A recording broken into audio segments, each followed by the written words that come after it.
2013 সালের 29শে December March for democracy নামে একটা প্রোগ্রাম ছিল। আপনারা জানেন যে সেই সময় অবৈধ খুনি হাসিনা অবৈধ প্রধানমন্ত্রী তার আইনশৃঙ্খলা বাহিনী দিয়ে সাবেক 3 বারের প্রধানমন্ত্রী বেগম খালেদা জিয়াকে আটকে রেখেছিল বালুর ট্রাক দিয়ে, আপনারা জানেন।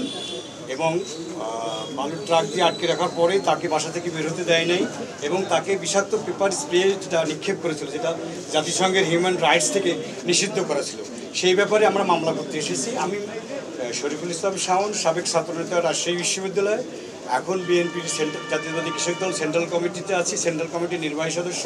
এবং এই বিএনপির যে হামলা তথ্য সেলের সঙ্গে আমি মেম্বার সেক্রেটারি আছি। আমরা ম্যাডাম খালেদা জিয়ার বিরুদ্ধে ওই সময়কার যে একটা টর্চার করা হয়েছিল, সেই টর্চারের ব্যাপারে বালুর ট্রাক সহ আমরা মামলা করতে এসেছি।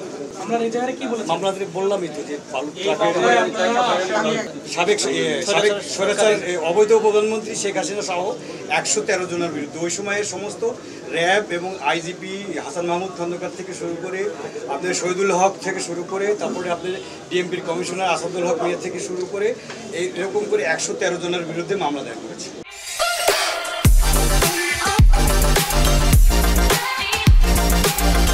আমরা এসেছি, তাদের পরবর্তীতে তারা এসেছে, এরকম করে 113 জন সহ আরও এসেছে।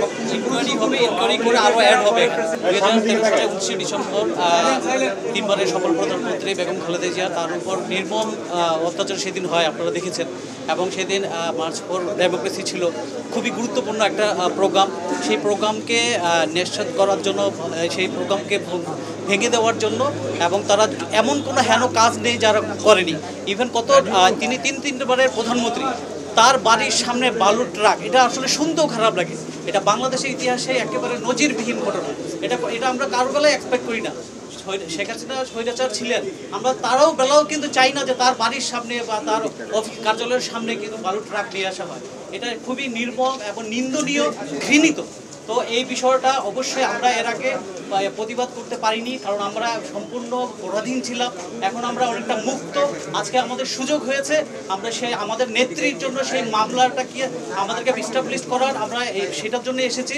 এখন মামলা আমরা দিয়েছি, এটা এখন অনলাইনে ফর্ম পূরণ করা হবে এবং তদন্ত হবে, এবং তদন্ত সাপেক্ষে এখানে যারা আমরা আসামি করেছি তারা আছে, এবং অন্যান্য যারা আসামি রয়েছে তাদেরকেও এখন সংযুক্ত করা। এখানে সাবেক স্বৈরাচার প্রধানমন্ত্রী শেখ হাসিনা 1 নম্বর প্রধান আসামি করে এখানে 113 জন আসামি দেওয়া হয়েছে, ডিক্লেয়ার করা হয়েছে, এবং অজ্ঞাতনামা আরও 240 থেকে 300 জনের মতো আসামি করা হয়েছে। এবং বাকি বিস্তারিত আপনারা পেয়ে যাবেন। 348 দেওয়া হচ্ছে, 109 দেওয়া হচ্ছে, আপনার সফট কপিতে পেয়ে যাবেন। তাকে অবশ্যই হত্যার চেষ্টা করা হয়েছে, এবং আপনারা দেখেছেন এটা সারা ওয়ার্ল্ড ব্যাপী এটা প্রকাশ হয়েছে। আপনারা দেখেছেন যে তাকে স্প্রে করা হয়েছে, সে তার বিষাক্ত স্প্রে করা হয়েছে, কাঁচতে কাঁচতে তার বমি চলে এসে দম বন্ধ হয়ে গিয়েছে। আল্লাহর অশেষ রহমত যে উনি সুস্থ হচ্ছে, পরবর্তীতে সুস্থ হয়েছে।